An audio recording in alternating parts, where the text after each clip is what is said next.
how many of these clinics have you run over the years?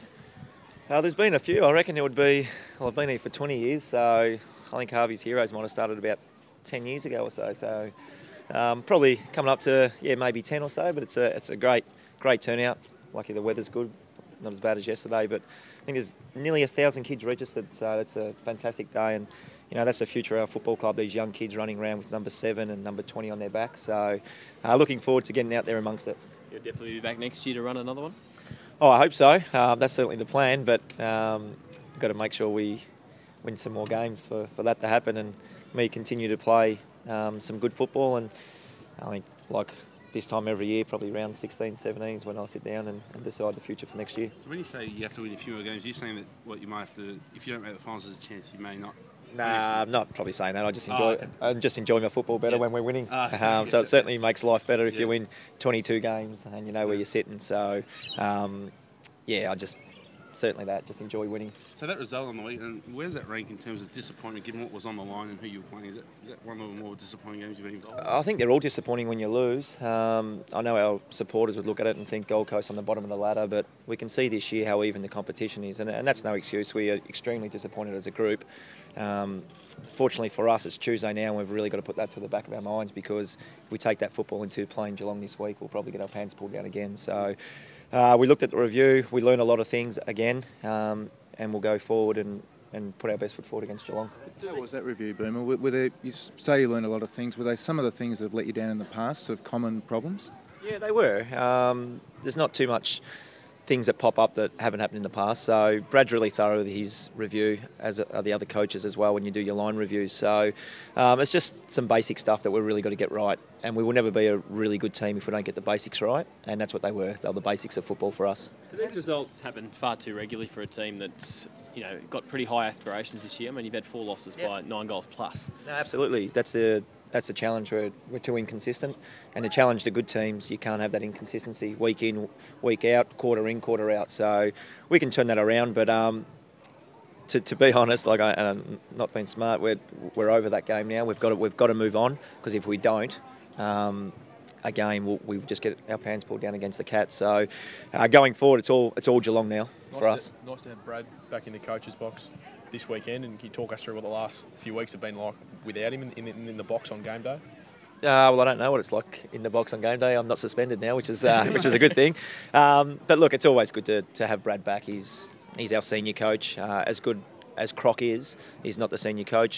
He done a wonderful job, by the way. But it was sort of Brad still being at home, and we didn't change our game plan, and then it was still Brad's game plan, or the North Melbourne Football Club game plan. So having Brad back just as that vocal coach, it's a good thing. As a team, have you gone backwards this year? I'm not too sure. I would like to think no. If you look purely on performance, some people would say yes. You look at ladder position, some people will say yes. We know what we're striving for, and if we continue to work hard by the end of the year, hopefully the answer's a no for that. Does the age profile of the list compared to your ladder position at this time, does that concern you in the club at all? What's the age profile of the list? Well, it's the second oldest list in the comp. Take me out, will probably be the second youngest. So we've got a couple of older guys in. But there are like 10 or 11 guys, 29 or over on the list. Yeah, I think, Wells, Del Santo, Waite, Petrie. There's a few of them, but we've also got abundance of young guys coming through, that exceptional young players. Unfortunately, our draftees all got injured this year. The whole 3 of them had operations, so we haven't seen none of them on the park. But we need those older guys around. Michael Ferrito's teaching our younger defenders how to do it, so when he retires, they can just step into his shoes. What do you make of the talk that you've overrated your list? The talk that we've overrated our list. And that's why you went out and got a Higgins and a Waite, because you thought you were maybe closer than you were. Okay, I can't speak for our list management, but I think they've been pretty good inclusions to our list. Sean Higgins, I can't speak highly enough of. Not only what you've seen on the football field, but what he brings to training, and his leadership is outstanding. I think Wadey's had a couple of really good games, probably a little bit inconsistent like our football team this year, but I'm sure going forward, this is why we come to training every single day, to get better, and that's our focus, getting better, going forward, and hopefully playing some finals if we win enough games. Why do you think, Brent, you still continue to be so inconsistent? I don't know. If I had the answer, maybe Brad wouldn't have a job. But it's a hard thing. Is it a mindset? Is it attitude? Is it, I'm sure it's not our game plan or anything like that. So it's a hard one, because that's the you know, when you know you're not kicking well, you can go out and train it and improve it. But the inconsistency is a tough one to put your finger on.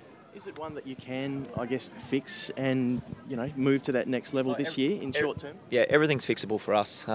We sit back on a Monday and watch the review, and everything in the review we've got control over, and that's the beauty of it. And that's why we're at training today, and we'll be at training tomorrow to improve those things. So going forward, hopefully we can improve those things, and you see a better outfit against the Cats on Saturday night. So you're confident that North Melbourne supporters will see a completely different North Melbourne outfit? Yeah, I'm always confident that we'll bounce back. That's the, you know, when we've got our backs against the wall. Unfortunately, we probably play our best football like that.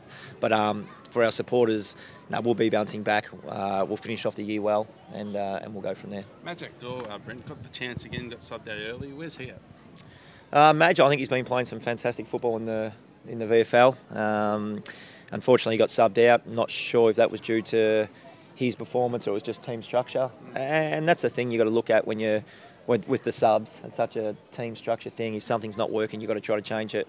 So it might not be the way he went about it. I'm actually not too sure how Madge went, so don't really know how other players go. Unfortunately, when I'm playing, I'm in such a footy mindset. So we'll look at that. Hopefully, he gets another opportunity and takes grasp of that. You've had a bit of a different role this year, Boomer. How have you found that? Yeah, early on I was playing off half back. The last couple of games I've been back up forward. So on the last quarter on the weekend I went back only to probably give us a little bit of run when, you know, we had to win the game.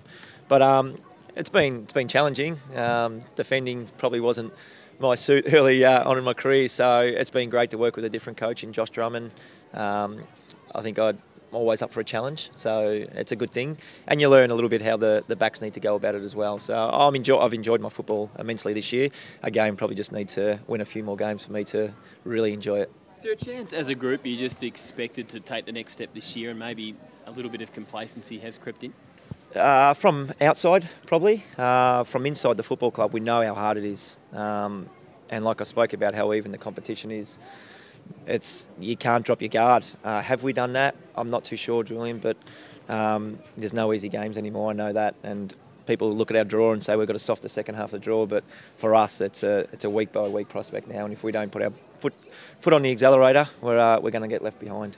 Just with your own future, have you basically decided you want to play next year and it's just a matter of getting something organised? Right now I would love to say yep, go on. Does that change in 4 weeks? I'm not too sure. Just the way the body and the mind is right now, I'm ready to go for sure. Do you find yourself ticking off the games to the big milestone, or you just sort of keeping it week to week with the mind? Yeah, it's a tough one because every interview you do, you're talking about the 400 and things are starting to approach now. So you do think about it a little bit in the back of your mind, but I'll tell you what, I won't be looking no forward to 7:40, I think it is, on Saturday nights against the Cats. So that's the most important game in my career coming up. Thanks very much. Thanks, guys.